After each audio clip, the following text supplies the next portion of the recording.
Hey everyone, I'm Jessica, and I'm not sure why, but for this video, my hair has gone into full, I don't know, like 90s mode for superheroes. Because I am talking about Marvel Dice Throne missions. And I'm having a grand old time here. So if you are familiar with the system, Dice Throne is the main sort of core mechanic there. It is about playing as a character or a hero with a deck of cards that makes them unique, and then also rolling dice to trigger abilities. At its core, it's kind of like Yahtzee, but you have a little bit more decision-making power, I guess, especially in terms of the cards. It's often a two-player game, head-to-head, where you're sort of playing against someone else. You may be familiar with Dice Throne Adventures, which came out previously, and that is sort of this giant campaign that you go through. You're sort of traveling around, building up your deck and earning some of these cool cards, some of which are foil from loot, and it's pretty cool, but there's this whole campaign you have to play through. So when I heard about Marvel Dice Throne missions, I thought it might be another campaign style, and it is not.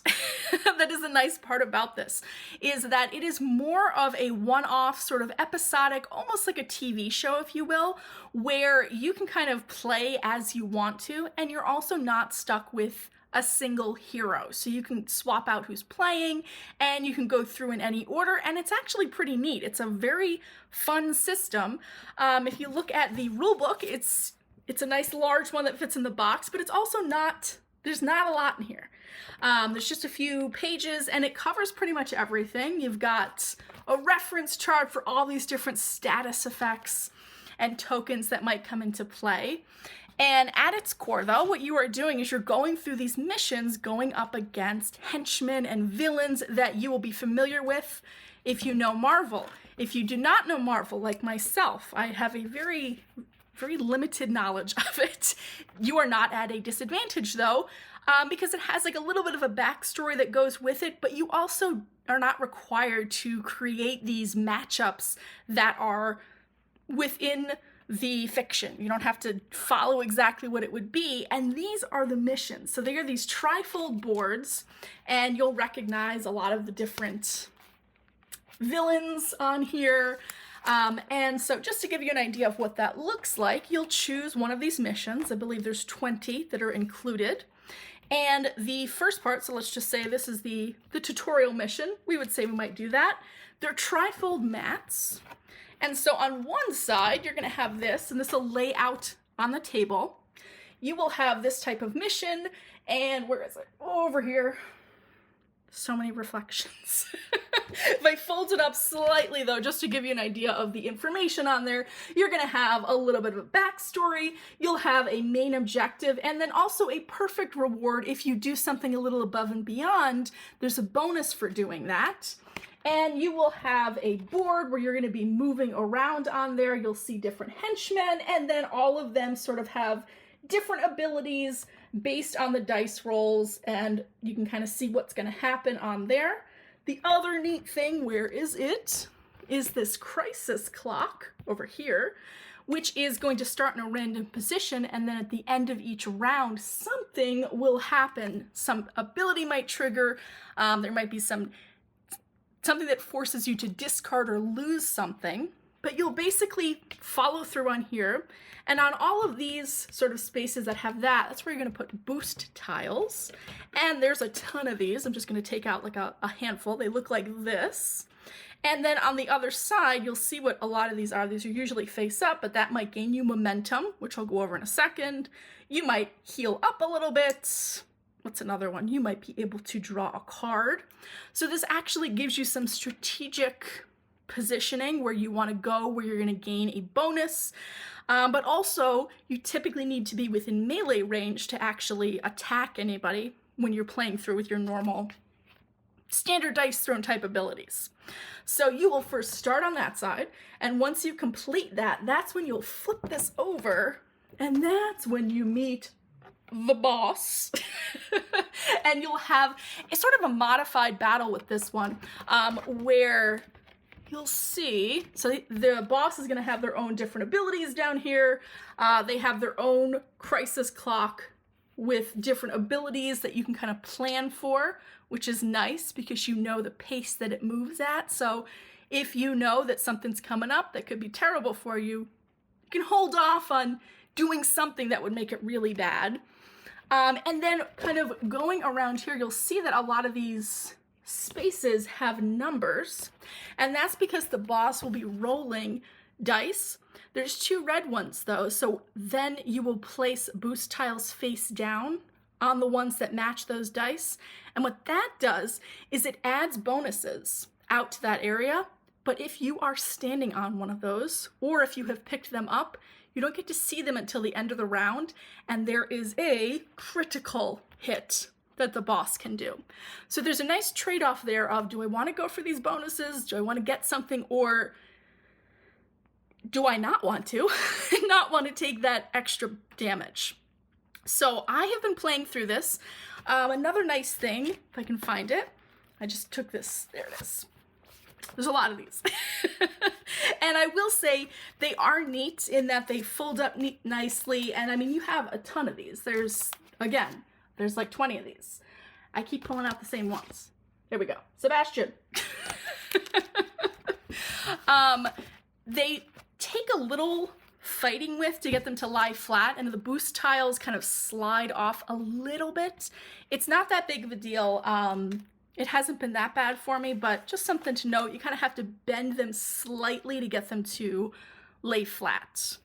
And as you're playing, though, you are going to be gaining perks. So you have a sheet for yourself, not a hero, but for yourself. So far I've been playing through, I think I've played 4 out of the 20 missions. You can see that I have unlocked a few things, gotten a few abilities.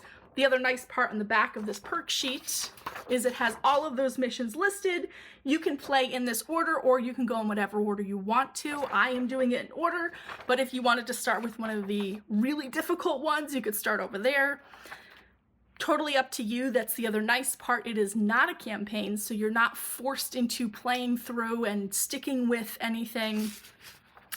The other nice part of this system with how flexible it is, it's Marvel Dice Throne missions. I do have all the Marvel characters. My husband and I play this a lot, so we enjoy having all of those available.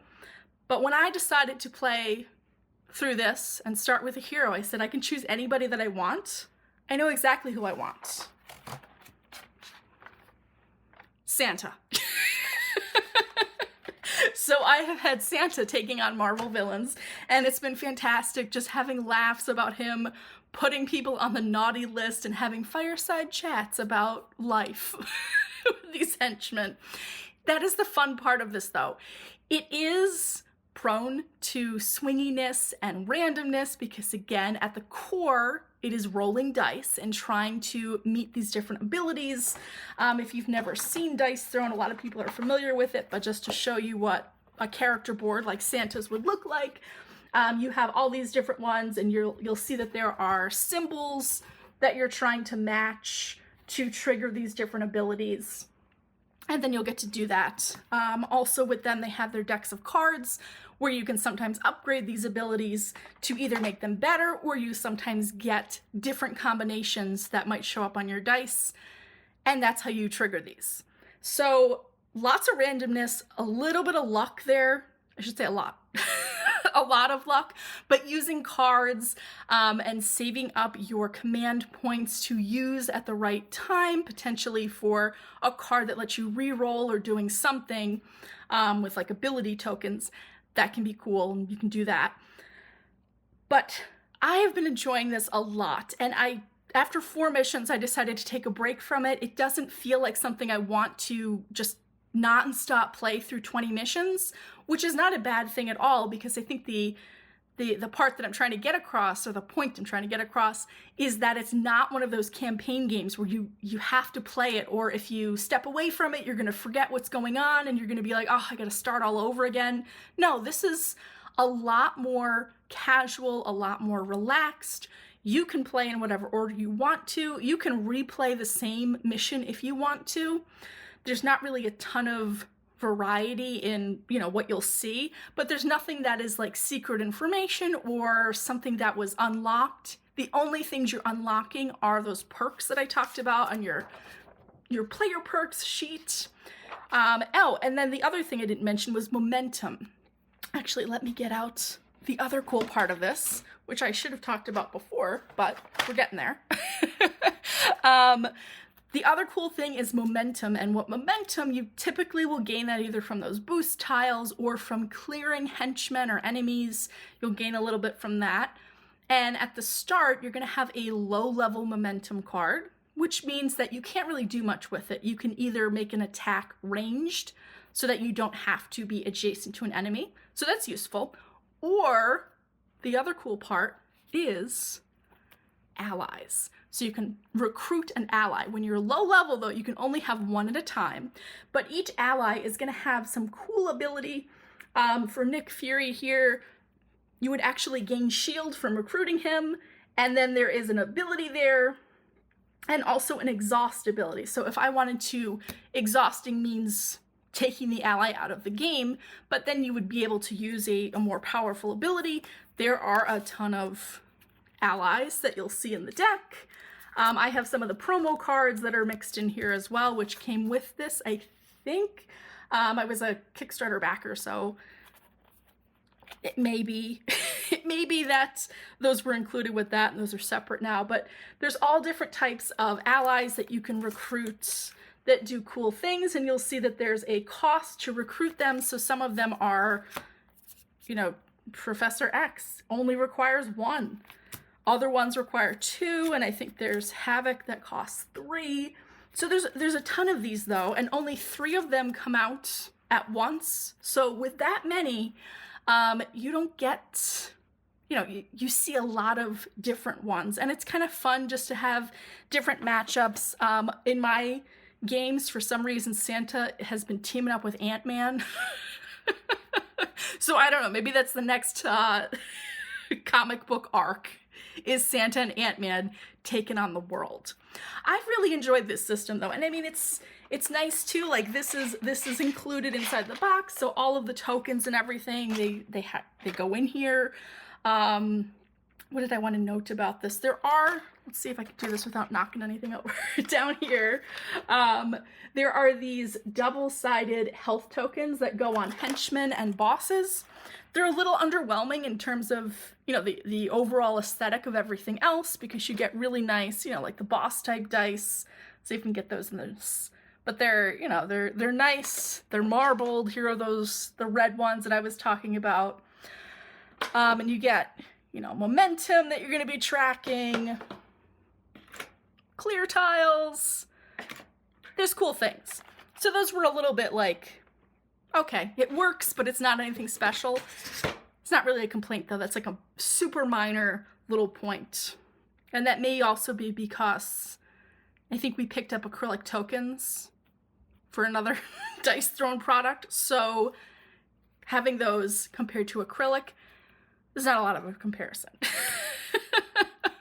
But this system has been really nice. I do like it. Again, it is not a campaign. So if you go into this thinking that you're going to have to play through this all at once, not true. You can pick it up, pause, come back to it whenever you want to, and you're not missing out on anything. I am known for doing that, where I will start a campaign, get a little tired of it, or be like, I feel like I've had enough for now. And suddenly it's a few years later and now I need to start all over again. Not true with Marvel Dice Throne missions, and it's fun. I have been enjoying kind of like beating up the henchmen with eggnog and reindeer with Santa, but I can easily switch to someone else the next time I play. I don't have to stick with Santa. That's just been a kind of a funny joke for myself.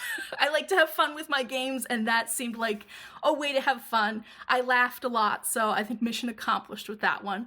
But now I can come back and actually play with maybe X-Men, or I don't know, maybe we'll just find some other random hero to take on these Marvel supervillains.